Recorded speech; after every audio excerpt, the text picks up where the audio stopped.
నమస్తే. Welcome to our channel. నేను మీ ప్రియాంకారావు. ఎన్ని రోజులు జగన్మోహన్ రెడ్డి గారికి అండ అంటే క్యాడర్ అని చెప్పేసి, లేదంటే తననే నమ్ముకొని తన కోసం నిలబడిన నాయకులు అని చెప్పేసి ఇప్పటి వరకు చెప్పుకుంటూ వచ్చాం. అండ్ లాస్ట్ టైం కూడా ఎలక్షన్స్లో 2024 ఎలక్షన్స్లో కూడా జగన్మోహన్ రెడ్డి గారు చెప్పారు, నాకు 40% ఓట్ బ్యాంక్ ఉంది అని చెప్పేసి బల్ల గుద్ది చెప్పారు. కానీ ఇప్పుడు సీన్ మొత్తం రివర్స్ అయింది. ఇటు ఓట్ బ్యాంక్ గల్లంత అవుతుంది, ఇటు తనని నమ్ముకొని తన కోసం నిలబడ్డ నాయకులందరూ కూడా ఆయన నుండి వేరవ్వడానికి చూస్తున్నారు. ఇప్పుడు వలసలు ప్రారంభం కాబోతున్నాయి. జగన్మోహన్ రెడ్డి గారిని వీడేది ఎవరు? మరి ముఖ్యంగా సజ్జల గారి టీం స్ట్రాంగ్ టీం అనుకుంటారు, కానీ ఆయన టీంలో చాలా మంది కూడా వీళ్ళకు దూరంగా ఉంటే బెటర్ అని చెప్పేసి అనుకుంటున్నారంట. మరి దీని మీద డిస్కస్ చేద్దాం. మనతో పాటు జనసేన పార్టీ రాష్ట్ర అధికార ప్రతినిధి కూసంపూడి శ్రీనివాస్ గారు ఉన్నారు, ఆయనతో మాట్లాడదాం. నమస్కారం సార్. సార్, అంటే జగన్మోహన్ రెడ్డి గారికి బలం ఏదైనా ఉంది అంటే తనని కాదని వెళ్ళని నాయకులు ఇంకా తనతో పాటు ఉన్నారు అని చెప్పి. బట్ ఈ రోజు వాళ్ళందరూ కూడా నీతో ఉండడం కన్నా వేరేగా వెళ్ళిపోవడం బెటర్ అని చెప్పేసి దూరం అవుతున్నారంట. అందులో మొదటగా ఉండేది ఎవరు? అసలు ఏ ఏ విషయాల్లో వ్యతిరేకత ఎక్కువ అవుతుంది జగన్మోహన్ రెడ్డి గారికి? ఒకటమ్మా, ఏ పార్టీ అయినా కూడా ఆ పార్టీలో ఉన్న నాయకులకి కొన్ని లక్ష్యాలు ఉంటాయి. కొంతమంది ఎమ్మెల్యేలు అవ్వాలనుకుంటారు, కొంతమంది ఎంపీలు అవ్వాలనుకుంటారు, ఏదో రకమైన ప్రజాప్రతినిధులుగా వెళ్ళాలనే ఒక కోరికలతోటి నాయకులు ఉంటారు. నిస్వార్థంగా మాకు ఏం అక్కర్లేదు, ఆ నాయకుడి వెంట నడిస్తే చాలు అనుకునేది కూడా కొంతమంది ఉంటారు. కానీ జగన్మోహన్ రెడ్డిని వెంటబడిన అంత ఇదిగా నడిచేటువంటి మహానుభావుడు ఏం కాదు అతను. సరే, 2024 ఎన్నికల తర్వాత ఇంకా జగన్మోహన్ రెడ్డితో ప్రయాణం చేసే వారి పార్టీకి సంబంధించిన నాయకులకి అనేక రకమైనటువంటి ప్రశ్నలు ప్రజల్లోంచి వస్తున్నాయి. ప్రజలు క్వశ్చన్ చేస్తున్నారు వాళ్ళని, మీకు జనం కావాలా, జగన్మోహన్ రెడ్డి కావాలా? జనమే కావాలనుకుంటే మీకు ఎప్పటికైనా రాజకీయ భవిష్యత్తు ఉంటుంది, ఏదో రకమైన బయటికి వెళ్ళిపోతే. జగన్మోహన్ రెడ్డే కావాలనుకుంటే మీరు ఆఖరికి జగన్మోహన్ రెడ్డితో పాటు జైలుకి వెళ్ళాలి. మీరు రెండిట్లో ఏదో ఎంచుకోవాలి కదా, రాజకీయ భవిష్యత్తు జైలు జీవితమా అని అనుకున్నప్పుడు ఖచ్చితంగా ప్రశ్నలు వస్తాయి. జగన్మోహన్ రెడ్డి గారి ప్రవర్తన తీరు కూడా 2024 తర్వాత ఎక్కడా కూడా మారలా. అతనికి అధికారం కోల్పోయి 151 స్థానాల నుంచి 11 స్థానాలు కుదించినా కూడా అతనిలో ఎటువంటి మార్పు రాకపోగా ఇంకా పిచ్చచేష్టలు. 3 రాజధానులు అన్నాడు, మావిగన్ అంటాడు, ఇప్పుడు మావిగన్ నుంచి మళ్ళీ విజయవాడ అంటాడు. అసలు ఏ మాట మీద స్టిక్ అవుతున్నాడు అతను అనేటువంటిది ఒకటి. సరిగ్గా రాష్ట్రంలో జరుగుతున్నటువంటి అభివృద్ధి మీద కనీసం ఎక్కడా కూడా హర్షం వ్యక్తం చేయడైనా.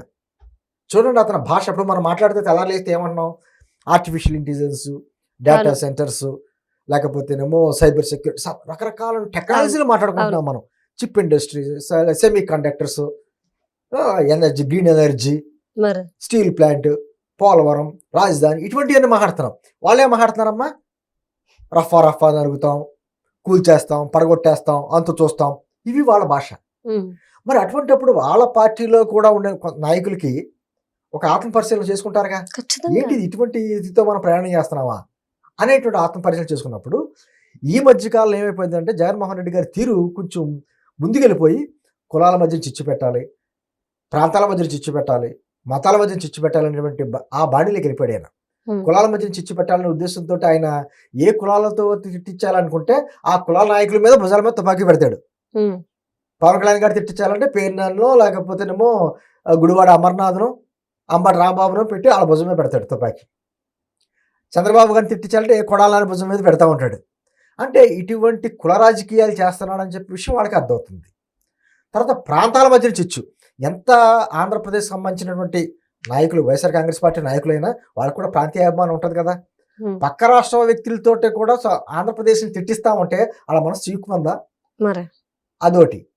ఇప్పుడు ఏమైపోయింది, మొత్తానికి ఎవరైతే హిందూ దేవుళ్ళని, హిందూ సమాజాన్ని, భారతీయ సంస్కృతులను హేళన చేస్తూ చాలా దారుణంగా వ్యాఖ్యలు చేస్తున్నటువంటి ప్రశ్నారావణ లాంటి వ్యక్తులకి అండగా వైఎస్ఆర్ కాంగ్రెస్ పార్టీ నిలబడేటప్పటికీ, నిలబడండి అని చెప్పేసి వెనకాలంటే ప్రశ్న పెట్టేటప్పటికి వీళ్ళలో ఉన్నటువంటి హిందువులు అందరూ ఉంటారుగా, వీళ్ళకి కూడా బాధకులు గుర్తు. పొద్దున్న లేసి ఆ రాముడికో కృష్ణుడికో దండం పెడుతుంటే మనసులో ఉంటుంది కదా, ఖచ్చితంగా నువ్వు నాకు దండం పెడుతున్నావు, మీ నాయకుడు హేరా అమ్మ అంటూనే నా నామానికి ఎంత అన్యాయం చేశాడో తెలియని దాన్ని అడిగేటువంటి ఆలోచన కూడా వస్తుంది కదా.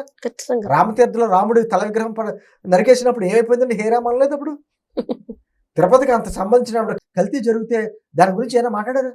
ఏంటంది, హిందూ సమాజం మీద ఎంత వరకు అన్యాయం చేయాలి అంతవరకు అన్యాయం చేశారు. అంతర్వేదిలో చూశారు కదా, రథం తగలబెట్టినప్పుడు ఆ చెక్కదే కదా చేయించలేమా అన్నారు. అదే విధంగానేమో హనుమంతుడిది విగ్రహం పాల్గొట్టినప్పుడు కూడా అలా ఎటకారంగా మాట్లాడారు, చేయించలేమా అని. కనకదుర్గం గుడి దగ్గర ఎండి సింహాలు మావైనప్పుడు అలాగే కొనివ్వలేమా అన్నారు. ఒకటి కాదు, రెండు కాదు, ఇన్ని హిందూ దేవతల్ని, దేవుళ్ళని అనేక రకాలుగా అవమానించి రకాలుగా చేసిన తర్వాత వాళ్ళ పార్టీలో ఉన్నటువంటి హిందువులకి బాధ కలగదా? ఈ రోజున ఇప్పుడు చూడండి, ఎన్ని రకాలుగా అరెస్టులు జరిగినా పెద్ద రియాక్ట్ అవ్వట్లేదు. కానీ కృష్ణారావణం అతను జోసెఫ్ని అరెస్ట్ చేసినప్పుడు ఎందుకు తిరగబడుతున్నారు పోలీస్ స్టేషన్ల మీదకి? వాళ్ళందరూ జన సైనికులు ఏం కాదు, జన సైనికులు ముద్రేస్తున్నారు, జన సైనికులు ఉండొచ్చు, కానీ అందరూ హిందువులు. బేసిక్గా రాజకీయాలకు అతీతంగా హిందూ సమాజం తిరగబడుతుంది, దాన్ని కూడా సమర్థిస్తున్నాడు. ఈరోజు చూసారు అంబటరాంబాబు ఏ స్టేట్మెంట్ ఇస్తున్నాడు? కృష్ణరావణ మా పార్టీ వాడు కాదు, మా పార్టీ లేదు, మాకు సంబంధం లేదు, కానీ వాళ్ళకి అండగా నిలబడతారంట. ఎందుకు అంటే ప్రభుత్వంలో ఉన్న తప్పుల్ని ప్రశ్నిస్తున్నారు. ప్రభుత్వం తప్పులా? రాముడిని తిట్టమని చెప్పిందా ప్రభుత్వం? లేకపోతే భారతంలో ద్రౌపదిని తిట్టమని చెప్పిందా? ఎటకారంగా మాడమని చెప్పిందా? అత్యంత దౌర్భాగ్యమైనటువంటి మతం ఏదైనా ఉందంటే హిందూ మతం అని చెప్పేసి అన్నాడు ఆయన, దాన్ని సమర్థించమని చెప్పిందా? ఏంటి అసలు?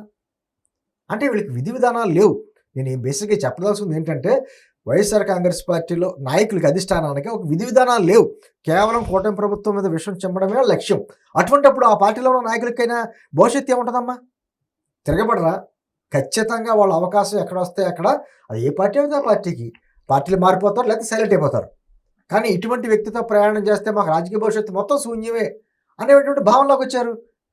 ఖచ్చితంగా ఇప్పుడు సకల శాఖ మంత్రి గారు ఉన్నారు, ఆయన కూడా డైలమాలో పడ్డాడట. ఎందుకంటే ఎవరి మాట ఏంటంటే జగన్మోహన్ రెడ్డి బేసిక్గా ఏంటంటే ఎవరి మాట ఏంటి, అతను పురుగులో ఏదైనా బుద్ధి పుడితే ఆ బుద్ధిని అమలు చేయాలి అంతే తప్ప దాని గురించి ఒక మేధోమదనం, ఒక డిస్కషను, థింక్ ట్యాంక్ అంటారు కదా, అటువంటి ఏముండవు.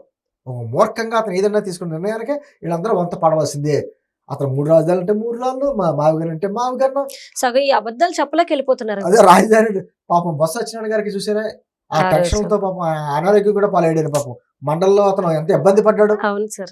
ఎటువంటి వ్యక్తి, పిసిసి ప్రెసిడెంట్ గా ఉన్న వ్యక్తి, ఒకప్పుడు ముఖ్యమంత్రి స్థాయి ఉన్న వ్యక్తి, ఈ రోజు జగన్మోహన్ రెడ్డికి ఏ చెప్తే తలకోపాలంటే మానసికంగా కుంగిపోయి, ఆరోగ్యం కుంగిపోయి ఎంత బాధపడుతున్నాడు ఆయన. అలా చాలా మంది అందరికీ అర్థమవుతుంది.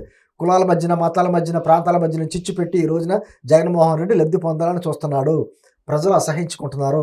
అటువంటిప్పుడు మనం జగన్తో వెళ్ళాలా నిర్ణయం చేసుకుంటే, జగన్తో వెళ్తే రాజకీయ భవిష్యత్తు ఉంటుంది, జగన్తో వెళ్తే జైలు జీవితం ఉంటుంది. రెండిట్లో ఏదో ఎంచుకోవాలో నిర్ణయించుకోలేక తెగమక పడతా ఎవరి దారి వాళ్ళు చూసుకుంటున్నారు. Right. Thank you so much sir.